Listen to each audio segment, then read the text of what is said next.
So the other day, I put out a tweet that essentially said that I feel like Peter Davison is the most underrated out of all of the Doctors, and naturally, because it's the internet, everybody else had their say on this. Some people agreed, some people disagreed, and I want to just expand on that and talk about it further, because this wasn't a planned video originally, this wasn't in my schedule of stuff to do, but I just thought it's quite an interesting conversation, and I wanted to throw the debate out there even further and give a few more reasons as to why I think that. Now the thing is, there is no right or wrong answer. I mean, someone did say they thought David Tennant was underrated, which is a load of horse shit. Of course he isn't. But I feel like there are a few Doctors that you could argue potentially are the most underrated. A lot of people seem to suggest people like Paul McGann, Colin Baker, even William Hartnell as well. I think the difference is, with William Hartnell, you can make a case for him more than the others, I do think. But because he is the first Doctor, and I do personally know people who think William Hartnell is the best and is their favourite Doctor, I'm not so sure. Colin and Paul McGann, it is slightly different. In terms of just purely TV stuff, absolutely. I think there's somewhat of a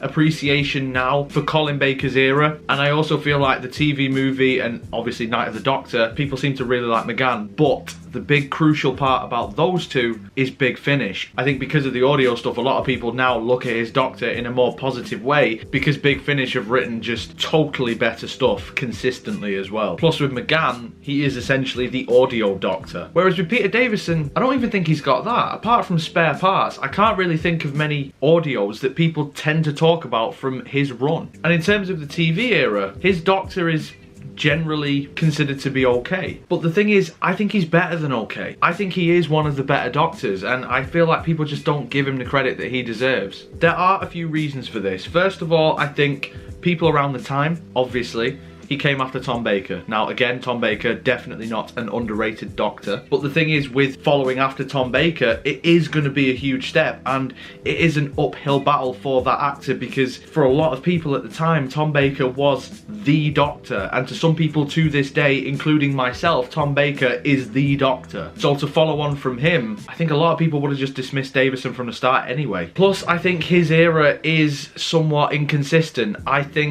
I don't know exact percentages, but I would say roughly 50% of the Davison era I enjoy, the other 50% I don't, because as much as you do get stuff like Kinder, The Visitation, Earthshock, The Five Doctors, Resurrection of the Daleks and Caves of Ranjazani, you also get the Black Guardian trilogy, and you get Time Flight, and you get Warriors of the Deep, and stories like that. So it is, all things considered, a mixed bag of an era as well. I don't really think Davison got a properly consistent run. I think season 19 and 21 are his best seasons, but they have got duds in them. Plus, slap bang in the middle is season 20, which I think is probably one of the weakest series of all Doctor Who. Definitely classic Who, it's arguable about all Who, but I would say probably. So I think whilst people can cherry pick the stories that they like, he didn't have that consistent run that I feel Doctors such as McCoy even did, Pertwee, Baker, Hartnell and Troughton definitely did. Colin, it's slightly different, but then again, like I say, he has got that renaissance with Big Finish. In terms of Peter Davison's portrayal as the Doctor, now this is the bit where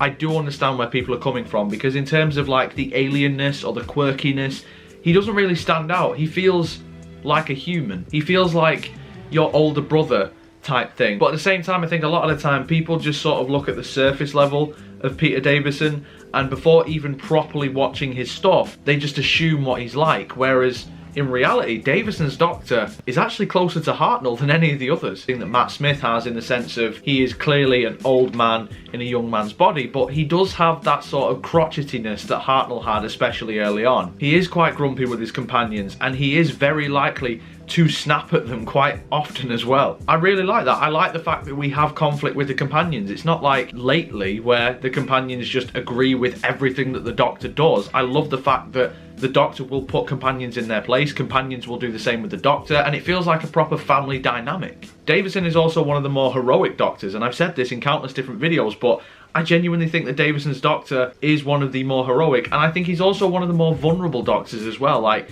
Davison's Doctor makes mistakes, he gets things wrong, and it costs Adric his life. Annoyingly, I feel like stuff like that isn't properly developed throughout the series. Like, Time Flight, they literally address what, 30 seconds to Adric's death? In reality, that should be a major plot point. You know it would be in the modern era. I mean, for fuck's sake, Rose didn't even die. She just went into a different universe, and we had a full series after of the Doctor crying and whinging about it. I think another reason why Davison is underrated as the Doctor is because of the companions. Now, I did briefly mention them there, where they do have that sort of family dynamic where they will bicker and they will argue, but the problem is, ultimately, one, he has too many companions, and two, they're not very good companions either. I think for the majority of his run, he's surrounded by weak companions. Some people may disagree, and I fully get that if you like them, but for me, as a kid, I did actually quite like Nyssa, Tegan, Adric, for example. Having grown up and then watching them again, I think some of them are a missed opportunity, some of them are just plain bad. Adric, I don't think is as bad as people make out. I have defended Adric a couple of times, and what I will say is, whilst I do still quite like Adric, I understand the criticisms.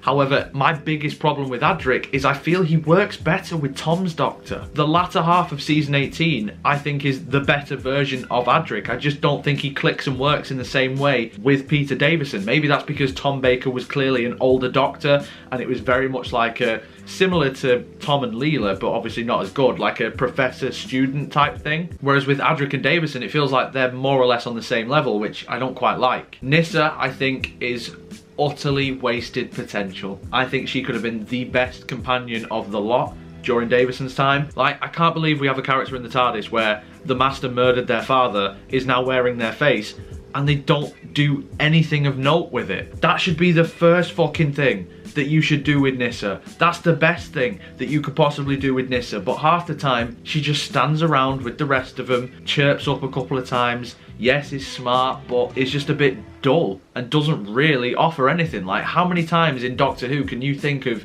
a Nyssa story where it's like, oh my god, she was really good in that? She may as well just be part of the backdrop. And then you get someone like Tegan, who, again, I did quite like when I was younger, and don't get me wrong, I love her exit, but Tegan is just fucking annoying. She's so grating, and she keeps yapping on about wanting to get home, but she never seems to want to actually go home. Then you get someone like Turlough, who, again, wasted potential, but just ends up in a similar vein to Nyssa, just boring and doesn't really offer that much. You get Chameleon, who, do I even need to mention why Chameleon isn't a very good idea? I mean, purely from a technological standpoint, Chameleon was a bad idea. And then you get Perry, who I actually think is a breath of fresh air, and I think really works well with Davison, not gonna lie. Obviously she does work better with Colin, but I wish we would have got a couple more episodes with Perry, because I do just really like their dynamic. So those companions, I feel, properly overshadow Davison as well. Like, he's got to worry about so many different people that, yes, he is still going to be the main focus, but there's also going to be times where they have to focus on the companions as well, and it takes away from Davison. Whereas if you only had 1, 2 at the most, I feel it would have worked a lot better. I think, like I mentioned before, Davison on surface level, I think is very different to the actual Davison that you get, and I get the impression that a lot of people look at him and look at his era and just assume that they already know what it's like, whereas if you actually watch it, what you end up with is a Doctor who, alright, he might not be the most alien or quirky, but he definitely has his quirky moment. He's a Doctor who, yes, he is young, but he's grouchy like an old man. You get a Doctor who is very heroic and is willing to sacrifice anything and everything for his companions, but he's also vulnerable and he makes mistakes. He's a Doctor who doesn't have all the different tech and gadgets like some of his predecessors or his successors, where he doesn't even have a sonic screwdriver, it gets destroyed in front of him. He has to use his wits about him, and I really like his dynamic with the likes of Anthony Ainley, for example. I think he's got a lot of underrated stories in his era as well. Like, Arc of Infinity, for example, is a story that so many people shit on. I actually don't mind it. I mean, it's obviously not as good as the Three Doctors, and Omega is obviously better in the Three Doctors, but Arc of Infinity is a good story. The Visitation, I think, is probably one of the best historical stories in the entirety of classic Who. Kinder is such a weird,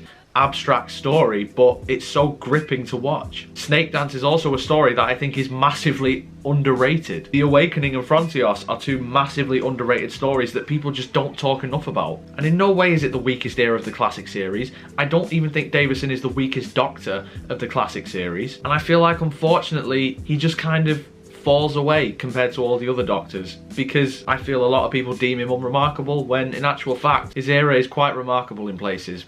as is his doctor. In the comments below though guys, let me know what you think. Peter Davison, underrated, rated just enough, overrated, whatever it is, let me know down below. If you enjoyed this video then make sure you leave a like on it, subscribe for more. Social media and Patreon links will be in the description as always. So if you would follow me on any of those things, I'd absolutely love you forever. But until next time guys, you take care of yourselves. Goodbye.